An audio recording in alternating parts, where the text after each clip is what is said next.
Telugu Desam party కోసం ఎన్టీఆర్ చేయించిన బస్సుని చూసి షాక్ అయిందట మంత్రి రోజా. సో రోజా అయితే ఒకటే చెప్పింది, ఎన్ని కోట్లు సంపాదించి తెలుగుదేశం మీద పోసిన మరి బూడిదలో పోసిన పన్నీరుగానే మిగులుతుందని. అసలు మరి ఎన్టీఆర్ ఎందుకు ఇలాంటి అనాలోచితమైన పనులు చేస్తున్నారు? ఎన్టీఆర్ సంపాదించిన కోట్ల రూపాయలు ఇలా తెలుగుదేశం పార్టీ కోసం వేస్ట్‌గా ఖర్చు పెడుతూ ఆయన తన టైంనే వేస్ట్ చేసుకుంటున్నారంటూ ఆమె మండిపడ్డారు. సో జూనియర్ ఎన్టీఆర్ ఎంతో మంచి మనిషి. ఆయన ఇలా చేస్తారనుకోలేదు. సో రాజకీయాల కోసం ఇప్పుడు మరి తన కుటుంబాల కోసం నిజంగా నిజాయితీ లేకుండా ఉంటున్నారే అంటూ ఆమె చెప్తోంది. సో నిజంగా జూనియర్ ఎన్టీఆర్ గురించి ఆమె ఇలా మాట్లాడడం మాత్రం అభిమానులకి పిచ్చెక్కిపోతోంది. సో రోజా గారికి గట్టిగా వార్నింగ్ ఇవ్వాలని అందరూ కూడా అనుకుంటున్నారు.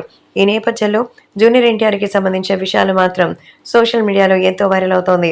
అలాగే అభిమానులు కూడా ఈ విషయం తెలుసుకుని అసలు రోజా గారు అనాలోచితంగా చేస్తున్నటువంటి ఈ ఆరోపణలకి ఖచ్చితంగా ముందు సమాధానం చెప్పి తీరుతారంటూ చెప్తున్నారు.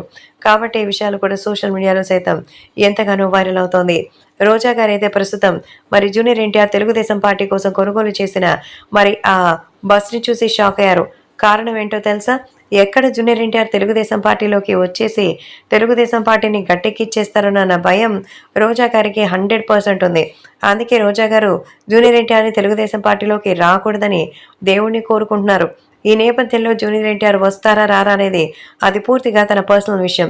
ఇప్పుడు తెలుగుదేశం పార్టీ కోసం లక్షలు పెట్టి కొనుగోలు చేసిన ఆ బస్సు ద్వారా త్వరలోనే ప్రచారాన్ని ఆరంభించాలని మరి ఎదురు చూస్తున్నారు మన యంగ్ టైగర్ ఎన్టీఆర్.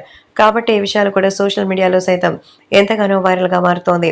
అలాగే అభిమానులు కూడా యంగ్ టైగర్ ఎన్టీఆర్ వస్తే మేము కూడా రావడానికి సిద్ధంగా ఉన్నామంటూ తెలుగుదేశం పార్టీకి అప్పటి వరకు హోల్డ్‌లో ఉంటుందంటూ అభిమానులు కూడా ఆనందం వ్యక్తం చేస్తున్నారు. కాబట్టి ఈ విషయాలు కూడా సోషల్ మీడియాలో సైతం ఎంతగానో సెన్సేషనల్‌గా మారుతోంది.